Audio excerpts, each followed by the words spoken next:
What's good, family? It's your man the YB, back once again. So, as we all know by now, my doggy, Devin, the Dream Haney, rolled up on and smoked on that George Bumbocious pack. Now, I ain't gonna lie to you, I could sit on here and drag George Bumbocious, but listen, he actually turned up and did a lot more than I expected of him. Now, albeit Haney just too slick with it. Haney's super duper slick with it. George just, listen, Haney showed levels to this game. Haney showed exactly what Tuicafimo Lopez couldn't show. Tuicafimo Lopez went life and death. But let's not forget, people, until Tuicafimo Lopez went life and death, Kambosos was seen as a B-level dude, and he is a B-level dude. We know Haney is the A-star dude, and Kambosos is a B-level dude, and that's fine, because who knows? A lot of B-level dudes, I mean, look at Tuicafimo. Tuicafimo got half exposed. Because whatever you want to say about Bumbocious and Tuicafimo was in there, proper, knees bent, digging deep, and his shots weren't doing nothing. He wasn't even able to put down Kambosos until like round 11, and that was more to do with fatigue. Now anyway, the point is, Haney's just super duper slick. Kambosos, to his credit, did make game plan changes. He was coming in, trying to gain. When you're fighting an outboxer like Haney, and you're the smaller man, the whole process is to close the gap. That's what job 1, 2, 3, 4, and 5 is. Haney's so slick, your whole thing is, I need to close the gap and find this guy and get my paws on this guy. How Kambosos strategized to do that was by, rather normally when you're in a traditional stance, you take micro steps forward and back. When you jab, it's kind of like jab, micro step. That's how you step forward a jab, yeah?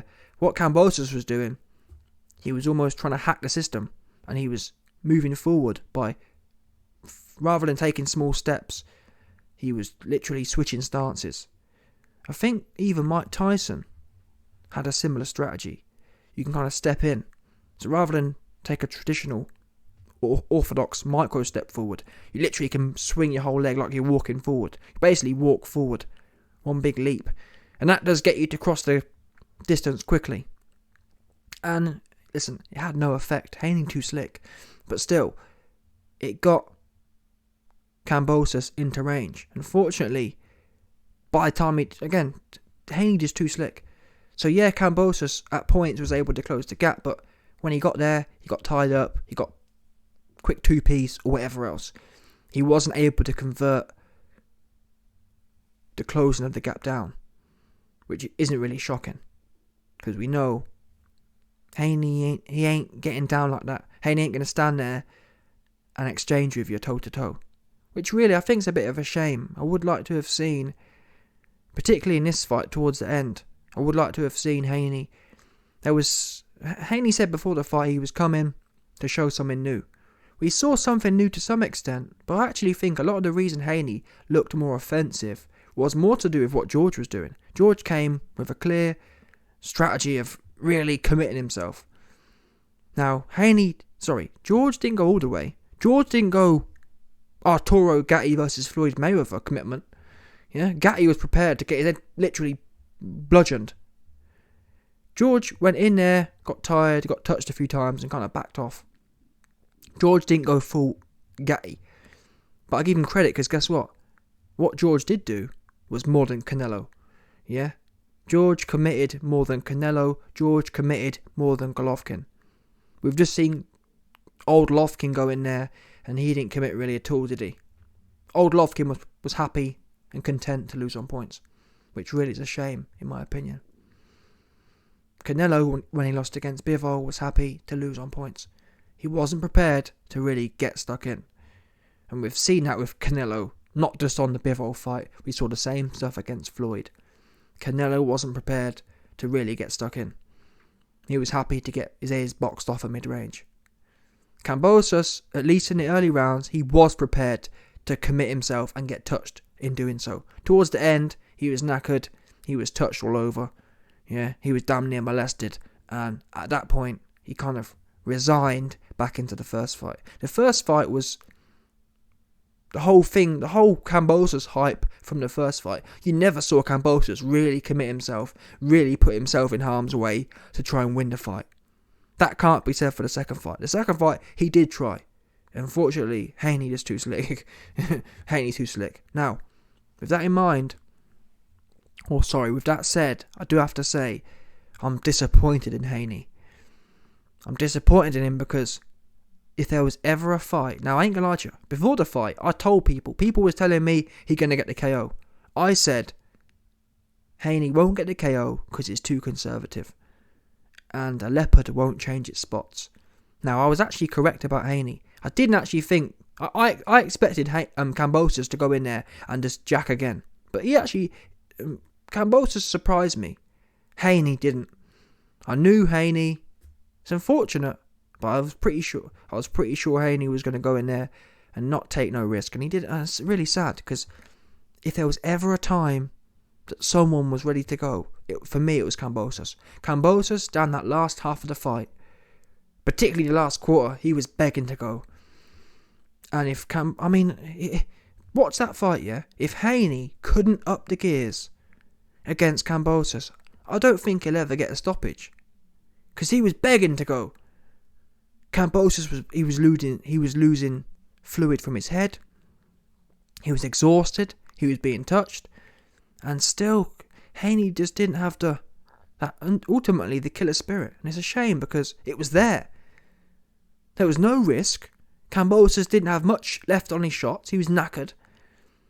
I can't understand for me why you wouldn't push the pace in that position. Now, of course, if you're in a 50-50 fight, I get that. But when it's on, for me, it felt like Kambosos was on a plate for Haney. He just didn't have that killer instinct.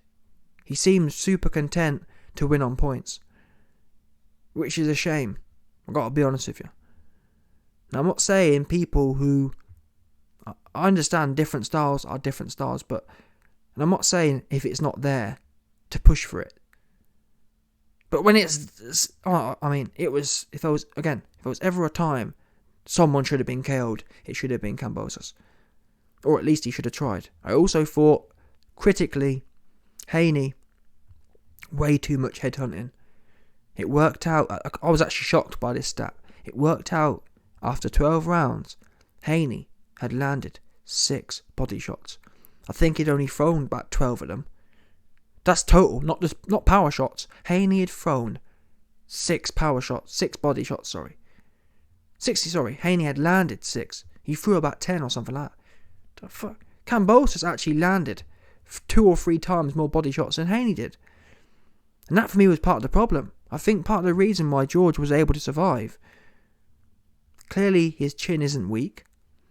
Normally, okay, he's got a strong head, you work the body. And when someone's tired, yeah, that is actually normally the thing that demoralises people. Look at Kovalev. Kovalev to the head's okay. The minute he started touching his body, it demoralises someone. It's one thing, yeah, the little bit of boxing I've done, yeah, when someone hits you in the head, it's not really a pain. It's not like a pain. When you get hit in the body, it's a pain. A headshot's almost dull. I don't know what it is about headshots, but I haven't been in war, so maybe I'm wrong. Maybe headshots do hurt, but headshots are more dull. They're not that. It's not like a stabbing pain. It's a dull, almost like a bludgeoning pain.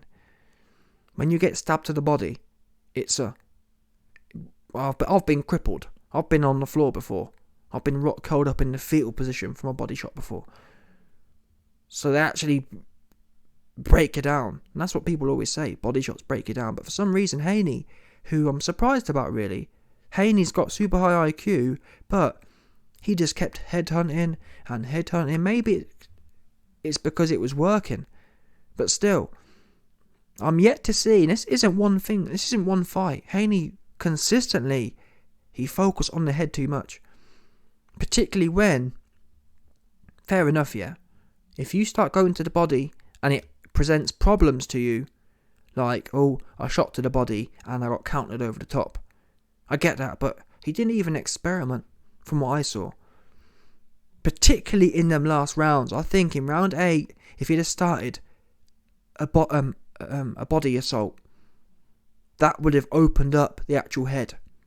Because that's the other thing as well. When you don't work the body, it means your opponent can consistently defend to the head, which means there's less holes open. Look at Caleb Plant. Caleb Plant, from what I remember, Caleb Plant knocked out Darrell by feinting to the body, and then he curled over the left hook to the head. Bring the hands down. It's classic stuff. Bring the hands down and then hit the head. Haney just kept going head the whole night. There's less than one body shot per round. Really poor. I'm surprised about Haney's corner work as well. Why it wasn't said. Start committing. Start putting some work in. Start building that foundation to the body. No, I don't know. You might tell me what you think. I think that would have been the key thing because it would have demoralised Haney. It would have demoralised Kambosos. Anyone really can take headshots. That's not headshots for the most part. Ain't gonna completely break you. Body shots, when you get it to the body, yeah, and get hit in the same place again, I don't know what it is about body shots, yeah, but body shots can compound. If you get hit once and then get hit in the same place again, there's nothing like it. Do you understand? Whereas in the head, I don't know what it is about the head doesn't have the same nerves. In your solar plexus or in your liver, they're full of nerves. Your head really, I don't know. I mean, if you tap your head, it's not. I think it's probably to do with organs. Your head, it may well be an organ, but your head doesn't have nerves in it. In that sense, it doesn't have touch nerves. It doesn't have feeling nerves. That liver and your solar plexus is full of them feeling nerves. For example, from what I understand, if someone was to touch your brain, I don't think you'd feel it. Apart from the pressure. Listen, when you get licked off in your liver, when you get licked off in your solar plexus, there's nothing quite like it. And if you double and triple and quadruple down on them areas, it's only gonna, at the worst case, you're gonna see Kambosos' arms come right down. At which point, then you go to the head, and he's begging to go. And unfortunately, we didn't see that. Too much headhunting him, and the rest is history, really. But Haney, man, he's gonna be a problem for anyone. He did look kind of The Walking Dead-ish. 100%. I heard The Walking Dead are looking to hire Devin Haney. I'm hearing there's a bit of a drought. There's some supply constraints to do with the whole prosthetics market. And I'm hearing The Walking Dead are looking to fly in Devin Haney to be the key star. Yeah. Apparently The Walking Dead are working on a new angle. A new zombie angle. Apparently Devin Haney, he being flown in to be the key protagonist, he gonna be the key villain for the next The Walking Dead film, the next The Walking Dead series. Yeah, Haney's gonna be playing one of the key zombies. But on a serious note, Haney, he does look drawn. Almost reminds me of McGregor at 145, but then again, that's really what gives you the edge. Haney be draining. Haney apparently weighs about 170, and I'm sorry, but Haney did look huge against Kambosos, and that's half of what gives him the edge. The reason Haney's able to be, not the only reason, but a large percent of the reason, when you're that long and that big, and you're already an outboxer, he causes nightmares, and that's why I'd love to see the Gervonta Davis fight, because Haney's size and Tank. Tank struggled with 125 pounders. Haney's more like a 147 pounder. Or certainly a 140. So I'd love to see it, but the good news is we ain't going to get a Tank fight, because Tank's a scary bitch. But Haney versus Stevenson looks to be on. Now that'll probably be, to be quite honest with you, that'll probably be the best boxing fight in the last few decades. Because, for me, you man know, I critique Floyd. Floyd never fought a Shakur Stevenson. Floyd never fought, he just didn't, I'm sorry. Floyd never fought any prime athletes his own age and his own level. He never did. Yeah? Floyd had the opportunity to fight someone like Kell Brook or Errol Spence or whoever. He didn't do it. He ducked all the real athletes and he fought bums instead. Haney versus Stevenson. That'll be the highest level boxing fight in the last few decades. Because even Pacquiao was old and whatever else by then. Floyd versus Pacquiao is not the boxing level of Haney versus Stevenson. Haney versus Stevenson is literally like Hearn versus Leonard, in my opinion. That's the kind of level we're talking in terms of pure skill. And that just brings, imagine the winner of that fight. The winner of that fight is going to be a bad dude. And the winner of that fight, I would tip to beat Tank. To be honest, I can see both of them beating Tank. I think Tank looks good against bums. That's what I think.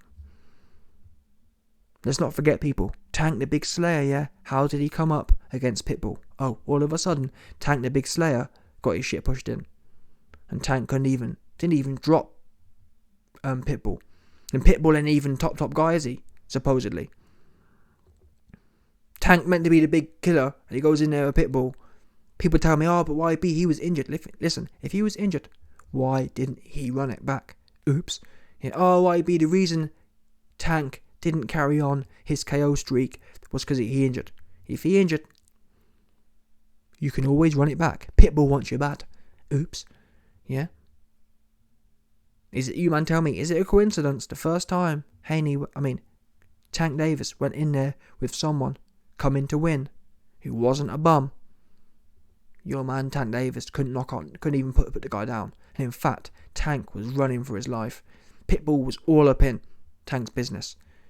Had him running, doing backflips. I actually think that fight was a draw. I'll be honest with you. I think Pitbull won that fight as well. Real talk. Tank was running. Scary ass. Anyway. Haney versus Loma. Another great fight. I'd also back Haney to win that fight. I think Loma a little bit too old now. Haney's too big, too strong. I think Haney knows how to. Loma has good inside work, but Haney will just hug you to death. And that is something I do have to say. I'm not a hypocrite here. I don't like the holding. I don't like that. I think Haney needs to.